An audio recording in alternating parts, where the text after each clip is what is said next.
श्री शिवाय नमस्तुभ्यम। हरे कृष्ण। आप सभी का दिन शुभ हो। प्रिय श्रोताओं, आज शिव पुराण की कथा का 7वां दिन है। जैसे जैसे हम इस अमृत कथा में आगे बढ़ रहे हैं, वैसे वैसे शिव जी का स्वरूप हमारे भीतर उतरता जा रहा है। कल की कथा ने जहां भावनाओं को गहराई दी, वहीं आज की कथा हमें नई दृष्टि प्रदान करेगी। हर दिन की कथा एक नया दीपक है जो हमारे भीतर के अंधकार को मिटा रही है। कृपया इस क्रम को ना टूटने दें और शिव तत्व को आत्मा में उतारने के लिए पूरी श्रद्धा से इस यात्रा में साथ बने रहें। और आज के अध्याय से पहले हम सभी प्रार्थना करें। हे नाथ, आप सदा हमारे भीतर रहते हैं, पर हम ही आपको भूल जाते हैं। आज की कथा के माध्यम से हमें ये स्मरण दिलाइए कि हम आपके ही अंश हैं। हमें ऐसी भक्ति दीजिए जो शोर में नहीं, शांति में फले, और ऐसा विश्वास दीजिए जो केवल सुख में नहीं, हर परिस्थिति में अडिग रहे। हर हर महादेव। अब सुनिए आज की कथा। श्री ब्रह्मा जी कहते हैं, हे नारद, तदंतर मैं हिमालय के कैलाश शिखर पर रहने वाले परमेश्वर महादेव शिव को लाने के लिए प्रसन्नता पूर्वक उनके पास गया और उनसे इस प्रकार बोला, हे वृषभध्वज, सती के लिए मेरे पुत्र दक्ष ने जो बात कही है उसे सुनिए, और जिस कार्य को वे अपने लिए असाध्य मानते थे उसे सिद्ध हुआ ही समझिए। दक्ष ने कहा है कि मैं अपनी पुत्री भगवान शिव के हाथों में ही दूंगा, क्योंकि उन्हीं के लिए ये कन्या उत्पन्न हुई है। शिव के साथ सती का विवाह हो, ये कार्य तो मुझे स्वतः ही अभीष्ट है। फिर आपके भी कहने से इसका तो महत्व और अधिक बढ़ गया। मेरी पुत्री ने स्वयं इसी उद्देश्य से भगवान शिव की आराधना की है, और इस समय शिव जी भी मुझसे इसी के विषय में अन्वेषण अर्थात पूछताछ कर रहे हैं। इसलिए मुझे अपनी कन्या अवश्य ही भगवान शिव के हाथों में देनी है। विधातः वे भगवान शंकर शुभ लग्न और शुभ मुहूर्त में यहाँ पधारे, उस समय मैं उन्हें शिक्षा के तौर पर अपनी ये पुत्री दे दूंगा। हे वृषभध्वज, मुझसे दक्ष ने ऐसी बात कही है, अतः आप शुभ मुहूर्त में उनके घर चलिए और सती को ले आइए। मुने, मेरी ये बात सुनकर भक्त वत्सल रुद्र लौकिक गति का आश्रय लेकर हंसते हुए मुझसे कहने लगे, संसार की सृष्टि करने वाले ब्रह्मा जी, मैं तुम्हारे और नारद के साथ ही दक्ष के घर चलूंगा, अतः नारद का स्मरण करो। अपने मरीचि आदि मानस पुत्रों को भी बुला लो। विधे, मैं उन सब के साथ दक्ष के निवास स्थान पर चलूंगा और मेरे पार्षद भी मेरे साथ रहेंगे। नारद, लोकाचार के निर्वाह में लगे हुए भगवान शिव के इस प्रकार आज्ञा देने पर मैंने तुम्हारा और मरीचि आदि पुत्रों का भी स्मरण किया। मेरे याद करते ही तुम्हारे साथ मेरे सभी मानस पुत्र मन में आदर की भावना लिए शीघ्र ही वहां पहुंच गए। उस समय तुम सभी लोग हर्ष से उत्फुल्ल हो रहे थे। फिर रुद्र के स्मरण करने पर शिव भक्तों के सम्राट भगवान विष्णु भी अपने सैनिकों तथा कमला देवी के साथ गरुड़ पर आरूढ़ होकर तुरंत वहां आ गए। तदंतर चैत्र मास के शुक्ल पक्ष की त्रयोदशी तिथि में रविवार की पूर्वा फाल्गुनी नक्षत्र में मुझ ब्रह्मा और विष्णु आदि समस्त देवताओं के साथ महेश्वर ने विवाह के लिए यात्रा की। मार्ग में उन देवताओं और ऋषियों के साथ यात्रा करते हुए भगवान शंकर बड़ी शोभा पा रहे थे।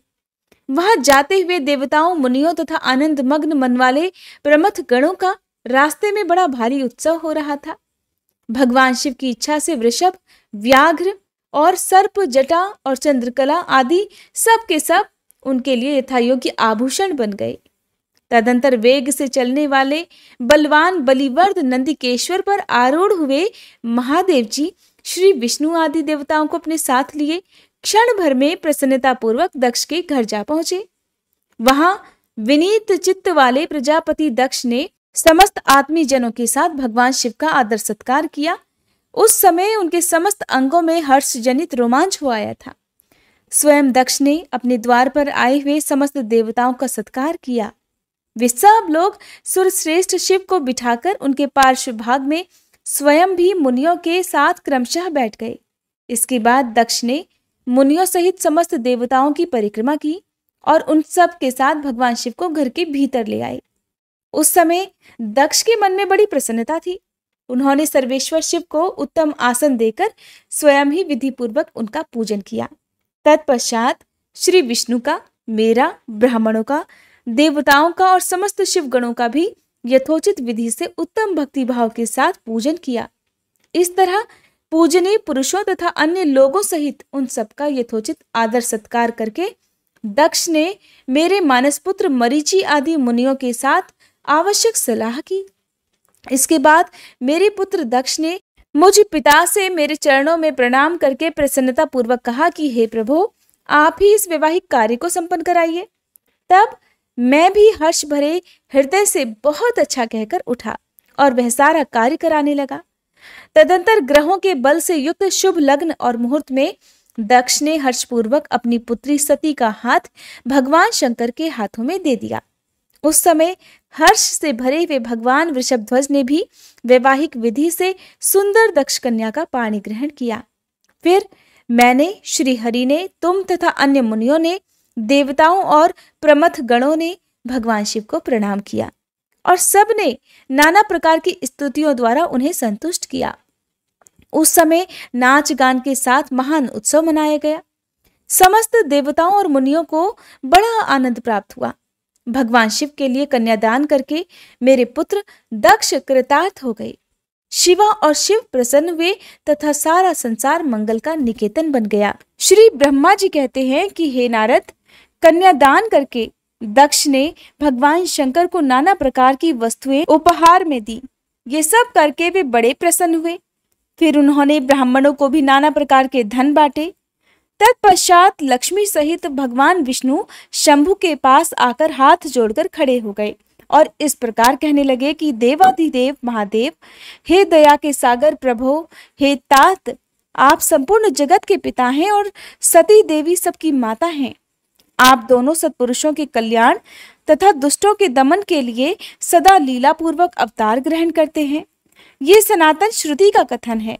आप चिकने नीलांजन के समान शोभा वाली सती के साथ जिस प्रकार शोभा पा रहे हैं, मैं उससे उल्टे लक्ष्मी जी के साथ शोभा पा रहा हूँ।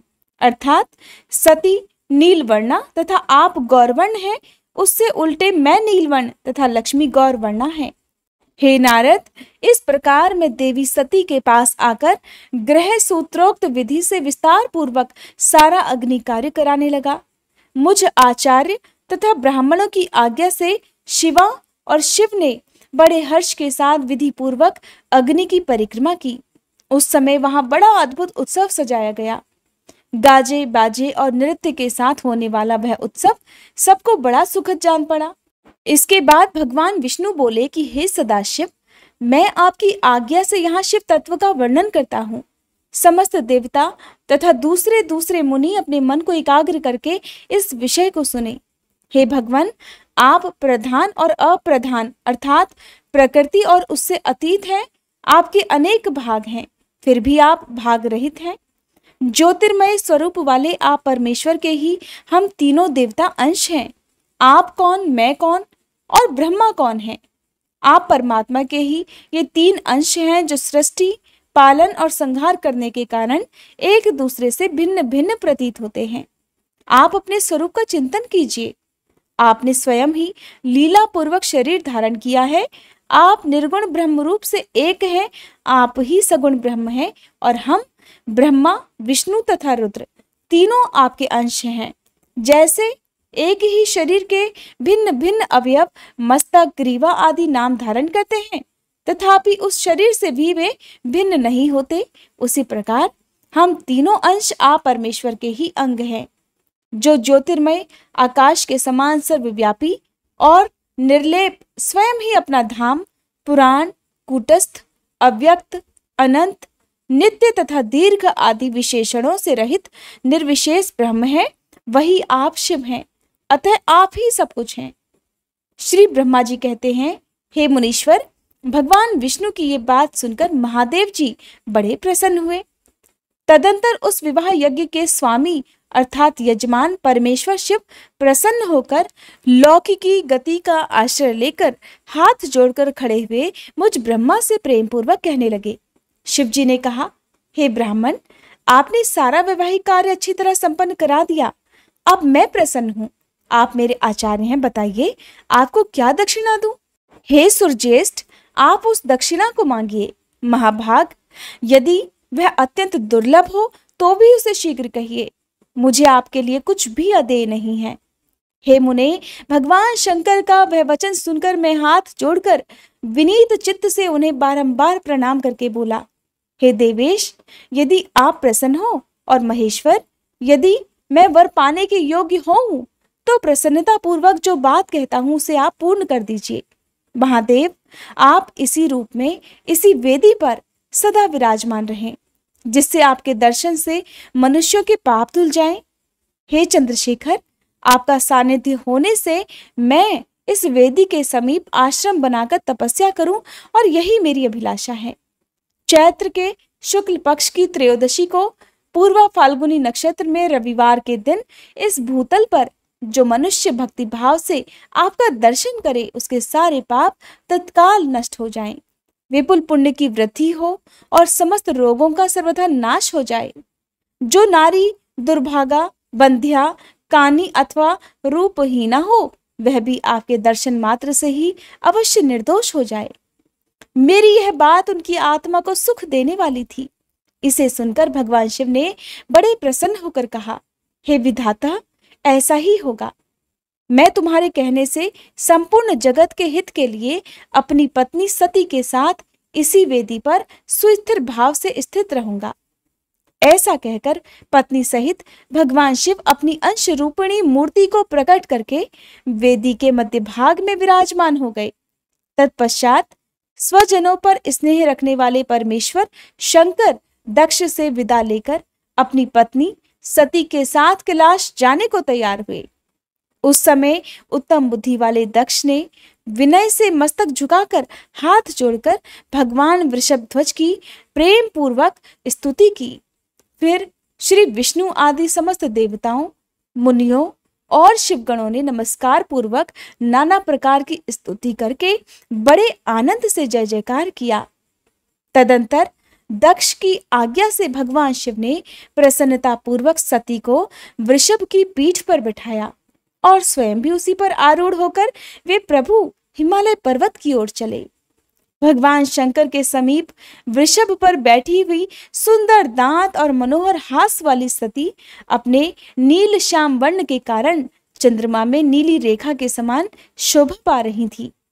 उस समय उन नव दंपति की शोभा देखकर श्री विष्णु आदि समस्त देवता, मरीचि आदि महर्षि तथा दूसरे लोग ठगे से रह गए, हिलडुल भी नहीं सके और दक्ष भी खुद मोहित हो गए। तत्पश्चात कोई बाजे बजाने लगे और दूसरे लोग मधुर स्वर से गीत गाने लगे। कितने ही लोग प्रसन्नता पूर्वक शिव जी के कल्याणमय उज्जवल यश का गान करते हुए उनके पीछे पीछे चलने लगे।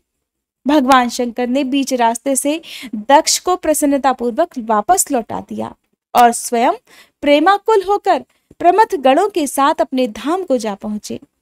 यद्यपि भगवान शिव ने विष्णु आदि देवताओं को भी विदा कर दिया था, तब भी वे बड़े प्रसन्नता और भक्ति भाव के साथ पुनः उनके साथ हो लिए। उन सभी देवताओं, प्रमथ गणों तथा अपनी पत्नी सती के साथ हर्ष भरे शंभु हिमालय पर्वत से सुशोभित अपने कैलाश धाम में जा पहुंचे। वहां जाकर उन्होंने देवताओं, मुनियों और दूसरे लोगों का बहुत आदर सम्मान करके उन्हें प्रसन्नता पूर्वक विदा किया। शंभु की आज्ञा लेकर वे विष्णु आदि सभी देवता तथा मुनि नमस्कार और स्तुति करके मुख पर प्रसन्नता की छाप लिए अपने अपने धाम को चले गए। सदाशिव का चिंतन करने वाले भगवान शिव भी अत्यंत आनंदित होकर हिमालय के शिखर पर रहकर अपनी पत्नी दक्ष कन्या सती के साथ विहार करने लगे। श्री सूत जी कहते हैं, हे मुनियों, पूर्व काल में स्वयंभू मनु मनवंतर में भगवान शंकर और सती का जिस प्रकार विवाह हुआ, वह सारा प्रसंग मैंने तुमसे कह दिया। जो विवाह काल में, यज्ञ में अथवा किसी भी शुभ कार्य के आरंभ में भगवान शंकर की पूजा करके शांत चित्त से इस कथा को सुनता है, उसका सारा कर्म तथा वैवाहिक आयोजन बिना किसी विघ्न बाधा के पूर्ण हो जाता है और दूसरे शुभ कर्म भी सदा निर्विघ्न पूर्ण होते हैं। इस शुभ उपाख्यान को प्रेम पूर्वक सुनकर विवाहित होने वाली कन्या भी सुख, सौभाग्य, सुशीलता और सदाचार आदि सद्गुणों से संपन्न साध्वी स्त्री तथा पुत्रवती हो जाती है। कैलाश तथा हिमालय पर्वत पर भगवान श्री शिव और देवी सती के विविध विहारों का विस्तार पूर्वक वर्णन करने के पश्चात श्री ब्रह्मा जी ने कहा, हे मुने, एक दिन की बात है, देवी सती एकांत में भगवान शंकर से मिली और उन्हें भक्ति पूर्वक प्रणाम करके दोनों हाथ जोड़कर खड़ी हो गई। प्रभु शंकर को पूर्ण प्रसन्न जान नमस्कार करके विनीत भाव से खड़ी हुई दक्ष कुमारी सती भक्त भाव से अंजलि बांधकर बोली। देवी सती ने कहा, हे देवाधिदेव महादेव, हे करुणा सागर, प्रभु दीनोद्धार परायण, हे महायोगिन, मुझ पर कृपा कीजिए। आप परम पुरुष हैं, सबके स्वामी हैं, रजोगुण, सत्वगुण और तमोगुण से परे हैं, निर्गुण भी हैं और सगुण भी हैं, सबके साक्षी, निर्विकार और महाप्रभु हैं। हे हर, मैं धन्य हूँ जो आपकी कामिनी और आपके साथ सुंदर विहार करने वाली आपकी प्रिया हुई। हे स्वामिन, आप अपनी भक्त वत्सलता से ही प्रेरित होकर मेरे पति हुए हैं। हे नाथ, मैंने बहुत वर्षों तक आपके साथ विहार किया है। महेशान, इससे मैं बहुत संतुष्ट हुई हूँ और अब मेरा मन उधर से हट गया है। हे देवेश्वर हर, अब तो मैं उस परम तत्व का ज्ञान प्राप्त करना चाहती हूँ जो निरतिशय सुख प्रदान करने वाला है तथा जिसके द्वारा जीव संसार दुख से अनायास ही उद्धार पा सकता है। हे नाथ, जिस कर्म का अनुष्ठान करके विषय जीव भी परम पद को प्राप्त कर ले और संसार बंधन में ना बंधे, उसे आप बताइए। हे प्रभु, मुझ पर कृपा कीजिए। श्री ब्रह्मा जी कहते हैं, हे मुने, इस प्रकार आदि शक्ति महेश्वरी सती ने केवल जीवों के उद्धार के लिए जब इस उत्तम भक्ति भाव के साथ भगवान शंकर से प्रश्न किया, तब उनके उस प्रश्न को सुनकर स्वेच्छा से शरीर धारण करने वाले तथा योग के द्वारा भोग से विरक्त चित्त वाले स्वामी शिव ने अत्यंत प्रसन्न होकर देवी सती से इस प्रकार कहा, देवी, हे दक्ष नंदिनी, हे महेश्वरी, सुनो, मैं उसी परम तत्व का वर्णन करता हूँ जिससे वासनाबद्ध जीव तत्काल मुक्त हो सकता है। परमेश्वरी, तुम विज्ञान को परम तत्व जानो। विज्ञान वो है जिसके उदय होने पर मैं ब्रह्म हूँ ऐसा दृढ़ निश्चय हो जाता है। ब्रह्म के सिवा दूसरी किसी वस्तु का स्मरण नहीं रहता और उस विज्ञानी पुरुष की बुद्धि सर्वथा शुद्ध हो जाती है। प्रिय, वह विज्ञान दुर्लभ है। इस त्रिलोकी में उसका ज्ञाता कोई विरला ही होता है। वह जो और जैसा भी है सदा मेरा स्वरूप ही है, साक्षात परात्पर ब्रह्म है। उस विज्ञान की माता है मेरी भक्ति। मेरी भक्ति जो भोग और मोक्ष रूप फल प्रदान करने वाली है, वह मेरी कृपा से सुलभ हो जाती है। भक्ति 9 प्रकार की बतलाई गई है। देवी सती, भक्ति और ज्ञान में कोई भेद नहीं है। भक्त और ज्ञानी दोनों को ही सदा सुख प्राप्त होता है। जो भक्ति का विरोधी है उसे ज्ञान की प्राप्ति हो ही नहीं सकती। देवी, मैं तो सदा भक्तों के अधीन रहता हूँ और भक्ति के प्रभाव से जातिहीन नीच मनुष्यों के घरों में भी चला जाता हूँ और इसमें कोई संशय नहीं है।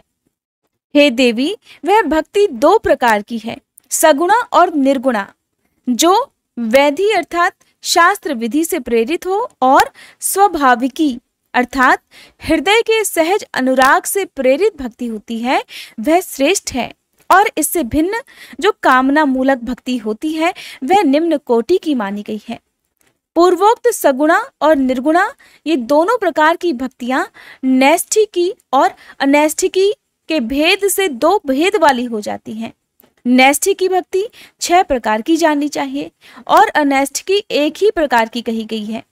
विद्वान पुरुष विहिता और अविहिता आदि भेद से उसे अनेक प्रकार की मानते हैं। इन द्विध भक्तियों के बहुत से भेद प्रभेद होने के कारण इनके तत्व का अन्यत्र वर्णन किया गया है। हे प्रिय, मुनियों ने सगुणा और निर्गुणा दोनों भक्तियों के 9 अंग बताए हैं। हे दक्ष नंदिनी, मैं उन 9 अंगों का वर्णन करता हूँ, तुम प्रेम से सुनो। हे देवी, श्रवण, कीर्तन, स्मरण, सेवन, दास्य, अर्चन, सदा मेरा वंदन, सख्य और आत्मसमर्पण ये विद्वानों ने भक्ति के 9 अंग बताए हैं। हे शिवे, भक्ति के उपांग भी बहुत से बताए गए हैं।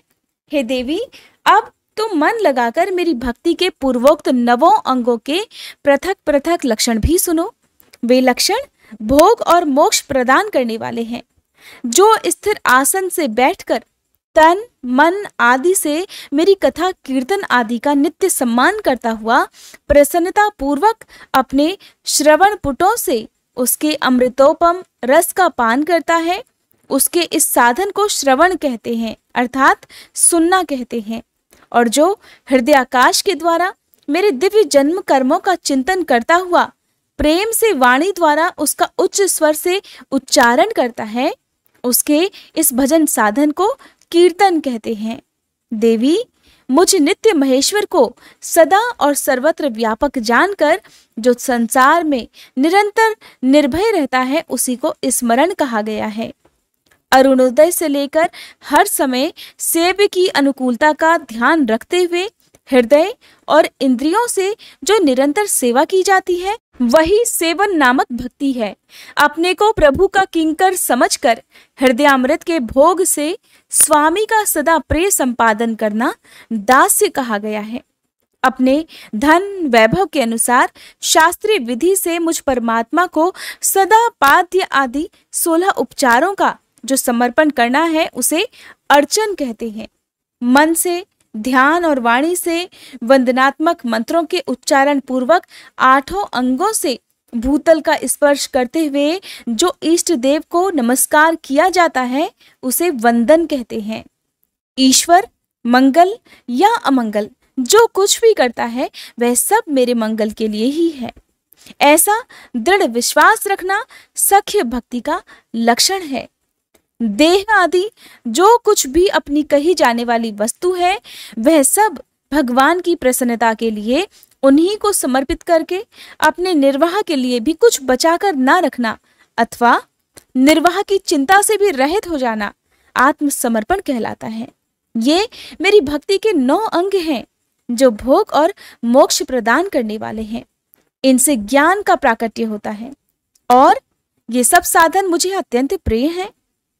मेरी भक्ति के बहुत से उपांग भी कहे गए हैं, जैसे बिल्व आदि का सेवन आदि। इनको विचार से समझ लेना चाहिए। प्रिय, इस प्रकार मेरी सांगोपांग भक्ति सबसे उत्तम है। ये ज्ञान वैराग्य की जननी है और मुक्ति इसकी दासी है। ये सदा सभी साधनों से ऊपर विराजमान है। इसके द्वारा संपूर्ण कर्मों के फल की प्राप्ति होती है और ये भक्ति मुझे सदा तुम्हारे समान ही प्रिय है। जिसके चित्त में नित्य निरंतर ये भक्ति निवास करती है, वह साधक मुझे अत्यंत प्यारा है। हे देवेश्वरी, तीनों लोकों और चारों युगों में भक्ति के समान दूसरा कोई सुखदायक मार्ग नहीं है। कलयुग में तो ये विशेष सुखद और सुविधाजनक है। हे देवी, कलयुग में प्रायः ज्ञान और वैराग्य के कोई ग्राहक नहीं है, इसलिए वे दोनों वृद्ध, उत्साह शून्य और जर्जर हो गए हैं। परंतु भक्ति कलयुग में तथा अन्य सब युगों में भी प्रत्यक्ष फल देने वाली है। भक्ति के प्रभाव से मैं सदा उसके वश में रहता हूँ, इसमें कोई संशय नहीं है। संसार में जो भक्तिमान पुरुष है, उसकी मैं सदा सहायता करता हूँ, उसके सारे विघ्नों को दूर करता हूँ। उस भक्त का जो शत्रु होता है, वह मेरे लिए दंडनीय है और इसमें कोई संशय नहीं। देवी, मैं अपने भक्तों का रक्षक हूँ। भक्त की रक्षा करने के लिए ही मैंने कुपित होकर अपने नेत्र जनित अग्नि से काल को भी दग्ध कर डाला था। प्रिय, भक्त के लिए मैं पूर्व काल में सूर्य पर भी अत्यंत क्रुद्ध हो उठा था और शूल लेकर मैंने उन्हें मार भगाया था। देवी, भक्त के लिए मैंने सैन्य सहित रावण को भी क्रोध पूर्वक त्याग दिया और उसके प्रति कोई पक्षपात भी नहीं किया। हे सती, हे देवेश्वरी, बहुत कहने से क्या लाभ, मैं तो सदा ही भक्त के अधीन रहता हूँ और भक्ति करने वाले पुरुष के अत्यंत वश में हो जाता हूँ। श्री ब्रह्मा जी कहते हैं, हे नारद, इस प्रकार भक्त का महत्व सुनकर दक्ष कन्या सती को बड़ा हर्ष हुआ। उन्होंने अत्यंत प्रसन्नता पूर्वक भगवान शिव को मन ही मन प्रणाम किया। हे मुने, सती देवी ने पुनः भक्ति कांड विषयक शास्त्र के विषय में भक्ति पूर्वक पूछा। उन्होंने जिज्ञासा की कि जो लोक में सुखदायक तथा जीवों के उद्धार के साधनों का प्रतिपादक है, वह शास्त्र कौन सा है। उन्होंने यंत्र, मंत्र, शास्त्र, उसके महात्म्य तथा अन्य जीवोद्धारक धर्ममय साधनों के विषय में विशेष रूप से जानने की इच्छा प्रकट की। सती के इस प्रश्न को सुनकर शंकर जी के मन में बड़ी प्रसन्नता हुई। उन्होंने जीवों के उद्धार के लिए सभी शास्त्रों का प्रेम पूर्वक वर्णन किया। महेश्वर ने 5 अंगों सहित तंत्र शास्त्र, यंत्र शास्त्र तथा भिन्न भिन्न देवेश्वरों की महिमा का वर्णन किया। हे मुनीश्वर, इतिहास कथा सहित उन देवताओं के भक्तों की महिमा का, वर्णाश्रम धर्मों का और राज धर्मों का भी निरूपण किया। पुत्र और स्त्री के धर्म की महिमा का, कभी नष्ट न होने वाले वर्णाश्रम धर्म का और जीवों को सुख देने वाले वैदिक शास्त्र तथा ज्योतिष शास्त्र का भी वर्णन किया। महेश्वर ने कृपा करके उत्तम सामुद्रिक शास्त्र का तथा और भी बहुत से शास्त्रों का तत्वतः वर्णन किया। इस प्रकार लोकोपकार करने के लिए सद्गुण संपन्न शरीर धारण करने वाले त्रिलोक सुखदायक और सर्वज्ञ सती शिव हिमालय के कैलाश शिखर पर तथा अन्य स्थानों में नाना प्रकार की लीलाएं करते थे। वे दोनों दंपति साक्षात पर ब्रह्म स्वरूप हैं। देवर्षि नारद बोले, हे ब्राह्मण, हे विधे, हे प्रजनात, हे महाप्राज्ञ दयानिधे, आपने भगवान शंकर और देवी सती के मंगलकारी सुयश का श्रवण कराया है। अब इस समय पुनः प्रेम पूर्वक उनके उत्तम यश का वर्णन भी कीजिए। उन शिव दंपति ने वहां रहकर कौन सा चरित्र किया था? तब श्री ब्रह्मा जी कहने लगे, हे मुने, तुम मुझसे सती और शिवजी के चरित्र का प्रेम से श्रवण करो। वे दोनों दंपति वहां लौकिकी गति का आश्रय लेकर नित्य निरंतर क्रीड़ा किया करते थे। तदंतर महादेवी सती को अपने पति शंकर का वियोग प्राप्त हुआ।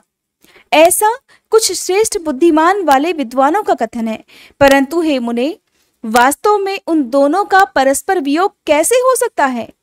क्योंकि वे दोनों वाणी और अर्थ के समान एक दूसरे से सदा मिले जुले हैं, शक्ति और शक्तिमान हैं तथा चित स्वरूप हैं।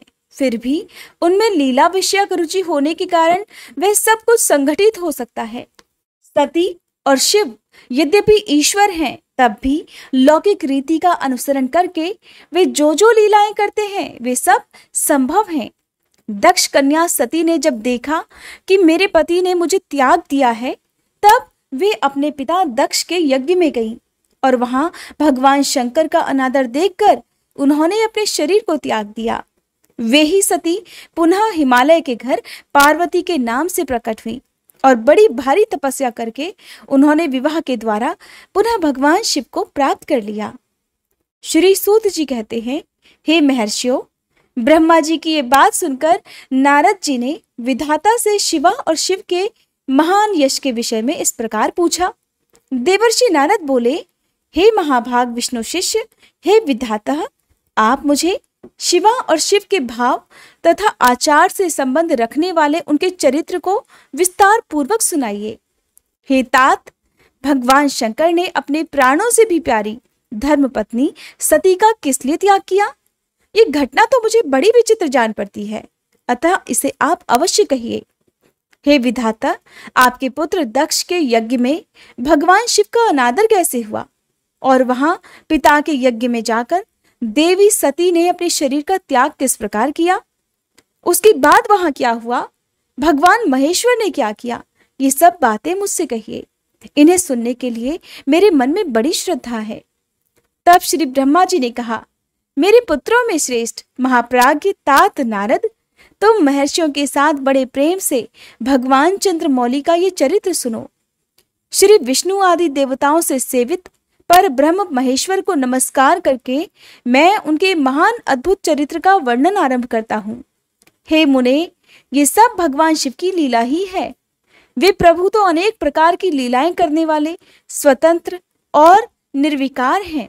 देवी सती भी वैसी ही हैं, अन्यथा वैसा कर्म करने में भला कौन समर्थ हो सकता है? परमेश्वर शिव ही पर ब्रह्म परमात्मा है। एक समय की बात है, तीनों लोकों में विचरने वाले लीला विशारद भगवान रुद्र सती के साथ बैल पर आरूढ़ होकर इस भूतल पर भ्रमण कर रहे थे। घूमते घूमते वे दंडकारण्य में आ गए। वहां उन्होंने लक्ष्मण सहित भगवान श्री राम को देखा, जो कि रावण द्वारा छल पूर्वक हरी गई अपनी प्यारी पत्नी सीता को खोज रहे थे। वे हाय सीते ऐसा उच्च स्वर से पुकारते, जहां तहां देखते और बारंबार रो रहे थे। उनके मन में विरह का आवेश छा गया था। सूर्य वंश में उत्पन्न वीर भूपाल दशरथ नंदन श्री राम आनंद रहित होकर लक्ष्मण के साथ वन में भ्रमण कर रहे थे और उनकी कांति फीकी पड़ गई थी। उस समय उदार चेता पूर्णकाम भगवान शंकर ने बड़ी प्रसन्नता के साथ उन्हें प्रणाम किया और जय जयकार करके वे दूसरी ओर चल दिए। भक्त वत्सल शंकर ने उस वन में श्री राम के सामने अपने को प्रकट नहीं किया। भगवान शिव की मोह में डालने वाली ऐसी लीला देखकर देवी सती को बड़ा विस्मय हुआ। वे उनकी माया से मोहित होकर उनसे इस प्रकार कहने लगी। देवी सती ने कहा, हे देवाधिदेव, हे सर्वेश, पर ब्रह्म परमेश्वर, ब्रह्मा विष्णु आदि सब देवता आपकी ही सदा सेवा किया करते हैं। आप ही सबके द्वारा प्रणाम करने योग्य हैं। सबको आपका ही सर्वदा सेवन और ध्यान करना चाहिए। वेदांत शास्त्र के द्वारा यत्न पूर्वक जानने योग्य निर्विकार परम प्रभु आप ही हैं। हे नाथ, ये दोनों पुरुष कौन हैं? इनकी आकृति विरह व्यथा से व्याकुल दिखाई देती है और ये दोनों धनुर्धर वीर वन में विचरते हुए क्लेश के भागी और दीन हो रहे हैं। इनमें जो ज्येष्ठ है उसकी अंग कांति नील कमल के समान श्याम है। उसे देखकर किस कारण से आप आनंद विभोर हो उठे थे? आपका चित्त क्यों अत्यंत प्रसन्न हो गया था? आप इस समय भक्त के समान विनम्र क्यों हो गए थे?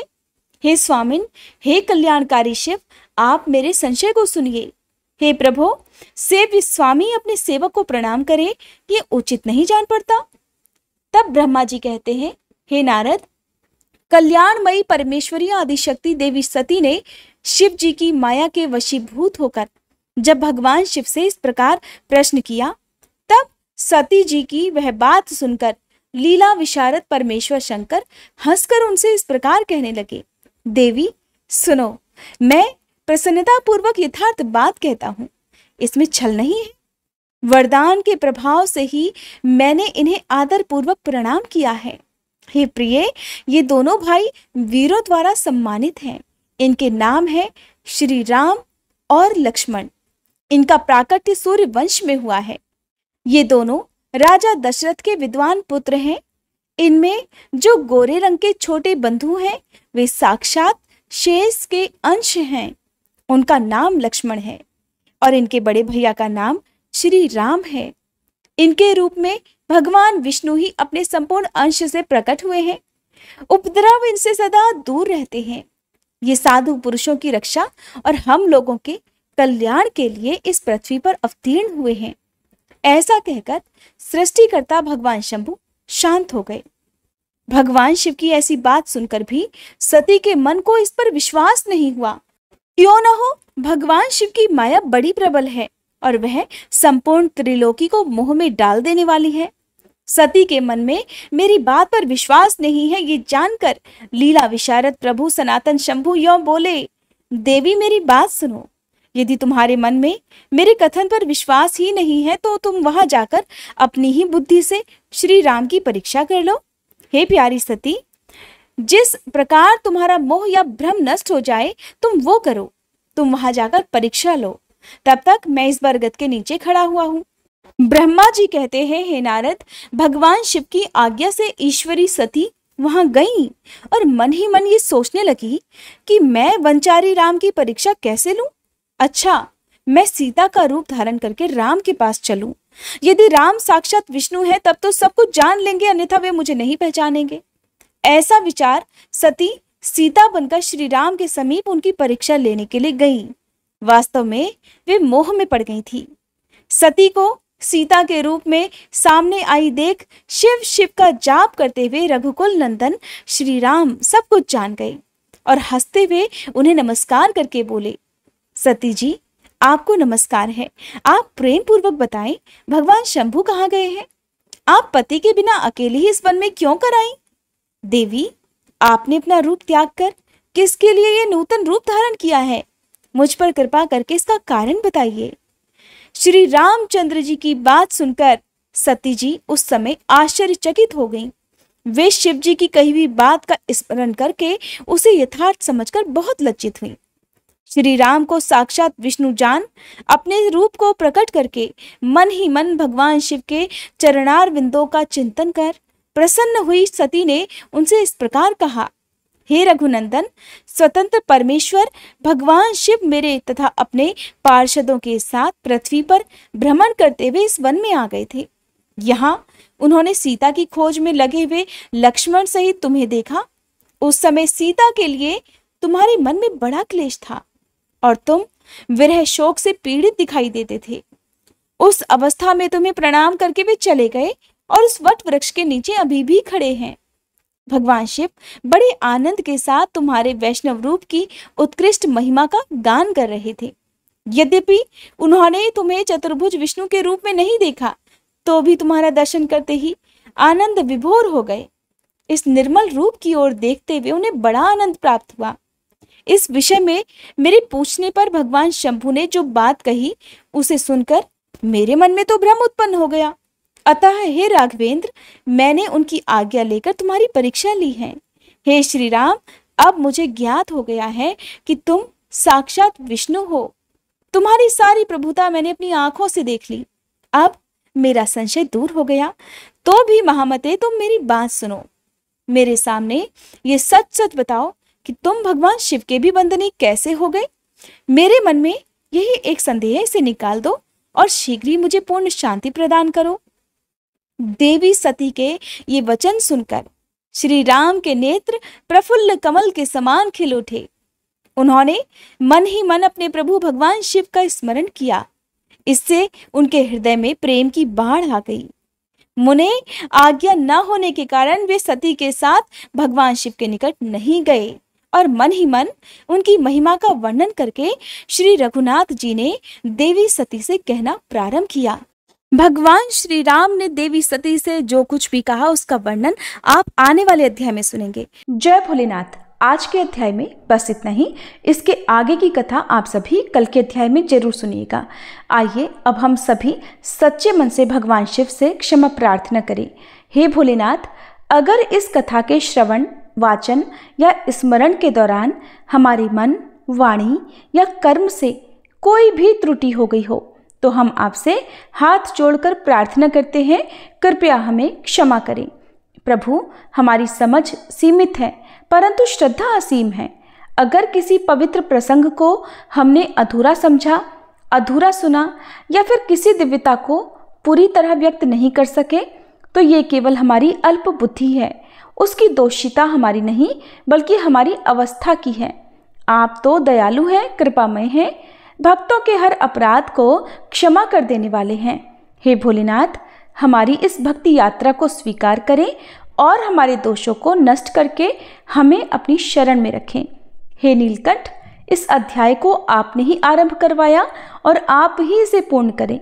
आपकी कृपा से हम हर दिन आपकी ओर निकट आते रहें, यही हमारी सबसे बड़ी कामना है। हर हर महादेव।